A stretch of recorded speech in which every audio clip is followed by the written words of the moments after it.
또하 여러분 안녕하세요. 사또쌤입니다. 여러분 새로운 나라는 언제 만들어질까요?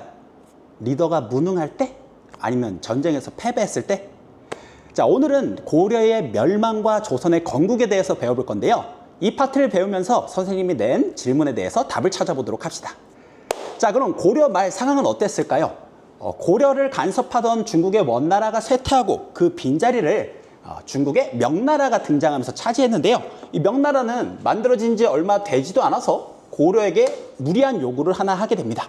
바로 고려의 영토였던 천령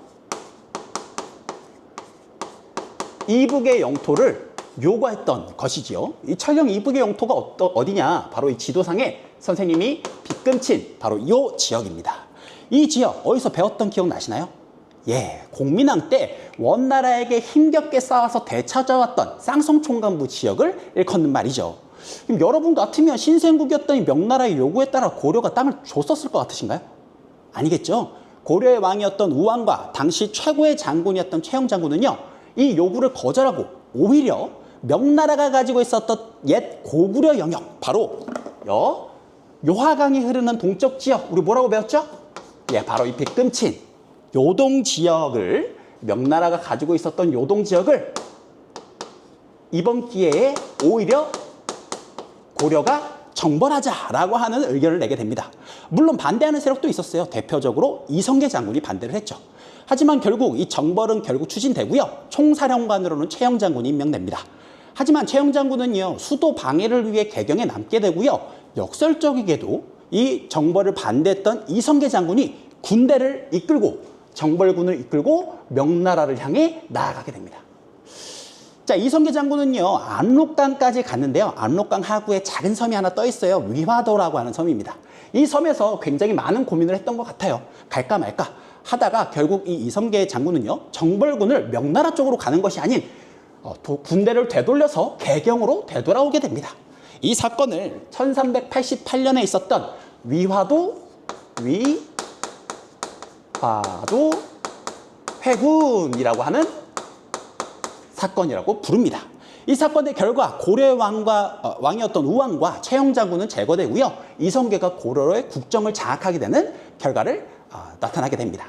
자, 이렇게 국외적 상황을 한번 알아봤는데요. 이제 국내로 한번 가볼까요? 자, 고려 말 원간섭기 시절부터 지배층으로 등극하고 있었던 세력들이 있었죠. 기억나시나요? 예, 바로 권문세족들이었죠.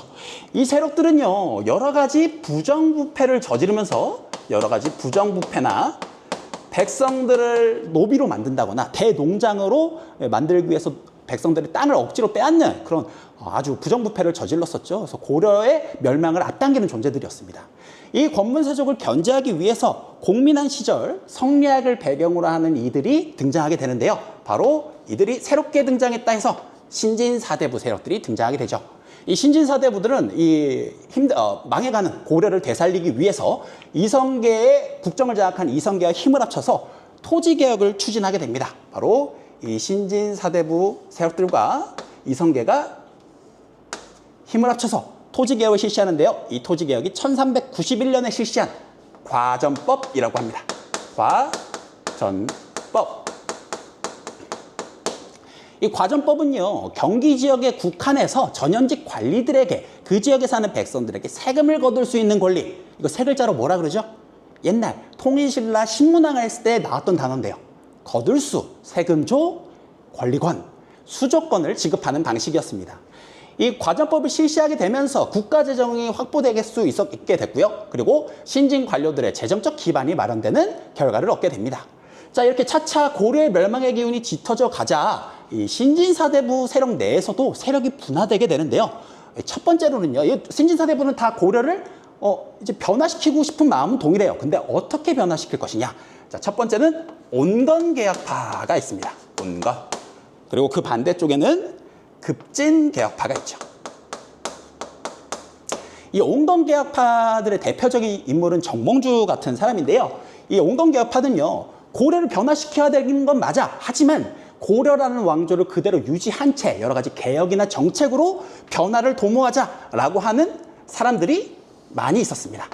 그래서 고려라는 왕조를 그대로 유지하자 라고 하는 세력들이 바로 온건 개혁파들이었고요. 자, 그럼 반대로 급진 개혁파. 벌써 이름부터 굉장히 급하죠. 개혁을 급하게 하고 싶은 거예요. 이 고려라는 나라는 이미 썩을 대로 썩었기 때문에, 뿌리부터 썩었기 때문에 아예 왕조를 무너뜨리고 새로운 왕조로 가야 된다라고 주장하는 이들이었습니다. 이들은 새로운 왕조를 만든다. 이걸 왕조를 개창한다라고 하는데요.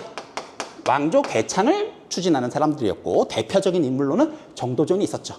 자, 이렇게 온건 개혁파들이 새로운 나라 건국에 이제 도움을 주지 않으니까 이를 지켜보고 있었던 이성계의 5번째 아들 이방원이가 나서게 됩니다.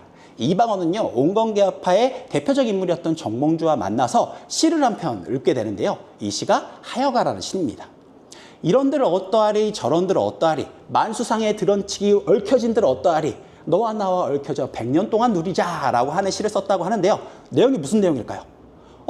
고려면 어떻고 조선이면 어떻냐. 니랑 나랑 한 팀 돼서 부경아 누리자라고 회유한 것이죠. 자, 이 시를 들은 정몽주도 그 즉시 답시를 썼다고 하는데요. 답시의 제목은 단신가입니다. 이 몸이 죽고 골백번 고쳐주어 죽고 백골이 진토되어 넋이라도 있고 없고 임향한 마음이야 가실 줄이 있으랴. 자, 무슨 의미일까요? 고려에 대한 충성심을 나타내는 시였죠. 결국 입장 차이를 좁히지 못했던 정몽주는요, 되돌아가게 되고요. 이 되돌아가는 길에 한 다리 위에서 이방원의 이제 그 부하들한테 죽임을 당하는 사건이 일어나게 됩니다. 나중에 그 다리 위에서 울고즘을 상징하는 대나무가 자랐다 해서요, 선주교라고 이름 붙였다고 하네요. 자, 이렇게 정몽주의 죽음 이후에 급진개혁파와 이성계 세력들은요, 힘을 합쳐서 드디어 새로운 왕조를 만들게 됩니다. 자, 힘을 합쳐서요, 드디어 나라를 만들게 되는데 그 나라가 바로 너무나도 유명한 조선이라는 나라를 만들게 되죠. 1392년에 만들어지게 됩니다. 자, 그런데 이 조선 건국에 참여하지 않았던 나머지 온건개혁파들은 그럼 뭘 하고 있었을까요? 이분들은요, 지방에 내려간다거나 아니면 산속에 응거하면서요, 이 조선 건국에 참여하지 않았어요. 그래서 이성계들은 이분들을 회유하기 위해서 나온 사람들 관직을 준다 그랬는데 아무도 안 나오니까 온건개혁파 분들이 많이 살고 있는 마을에 가서 나와라. 안 나오는 거예요. 그래서 그 마을 입구에 불을 질러가지고 이 불을 지르니까 나오겠지 하고 기다렸다고 합니다. 자, 근데 나왔어요? 안 나왔어요? 안 나왔어요. 고려의 충신들은 다 거자리에서 죽었고요. 이 사건을 계기로 4글자의 사자성어가 만들어지는데요. 가들투, 문, 아닐 불, 나갈 출. 바로 두문불출이라는 사자성어가 이때 만들어지게 됩니다. 결국 이 온건 개혁파들은 나중에 지방에 응거해서요, 정치에 참여하지 않고요, 조선건국에 참여하지 않고 제자들을 양성하는데 엄청나게 힘을 많이 쓰세요. 제자들이 열심히 키워내서 그 제자들이 나중에 조선시대 때에 이르러서는 그 세력을 살인파라고 부르게 됩니다. 나중에 조선의 역사에 지대한 영향을 미치게 되니까요, 이 부분 꼭 알아두셨으면 좋겠습니다. 자, 그럼 조선은 이전의 고려와 뭐가 다를까요? 일단 고려는 고구려를 계승하는 나라죠. 조선은요, 고조선을 계승하는 나라였습니다. 또 신진사대부들이 만든 나라였기 때문에 통치 이념이 성리학적 유교 이념을 통치 이념으로 삼았는데요. 그래서 나라의 근본은 무엇이다? 백성이다 라고 하는 민본이라고 하는 것을 추구했고요. 또 아무리 왕이라고 할지라도 지 마음대로 통치하거나 무력으로 통치하는 것이 아니라 덕으로서 백성을 통치해야 된다라고 하는 왕도 정치를 추구했습니다. 또 조선은요, 고려의 수도였던 개경에서 한양으로 천도를 하게 되는데요. 한양은 산으로 둘러싸여 있어서 방어에 유리했고 국토 정중간에 위치했을 뿐더러 한강이 흘러서 교통에 유리한 장점을 가지고 있었죠. 이 한양으로 천도하게 되면서 많은 건물들이 만들어지게 되는데요. 대표적으로 동쪽 성문이었던 흥인지문, 남대문이었던 숭례문, 서대문이었던 돈인문과 같이 유교적 덕목이었던 인, 의, 예와 같은 이 명칭을 써서 유교적 통치 이념을 가진 나라임을 밝히기도 했죠. 자, 이렇게 해서 고려의 멸망과 조선의 건국 파트를 한번 알아봤는데요. 여러분, 새로운 나라는 언제 만들어지는 것 같으신가요? 자, 선생님이 봤었을 땐 나라가 기존의 관습이나 체제로 주어진 국내적 환경을 제대로 대응하지 못할 때 새로운 패러다임을 갖춘 나라가 등장하는 것 같습니다. 이는 비단 국가뿐만 아니라 우리도 마찬가지인데요. 우리가 주어진 환경을 기존의 관습대로 제대로 해결해 나가지 못할 때 새로운 변화를 꿈꾸는 그런 학생들이 됐으면 좋겠습니다.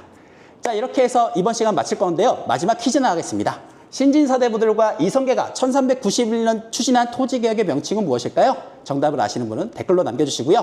다음 시간에 뵙도록 하겠습니다. 여러분 또 봐.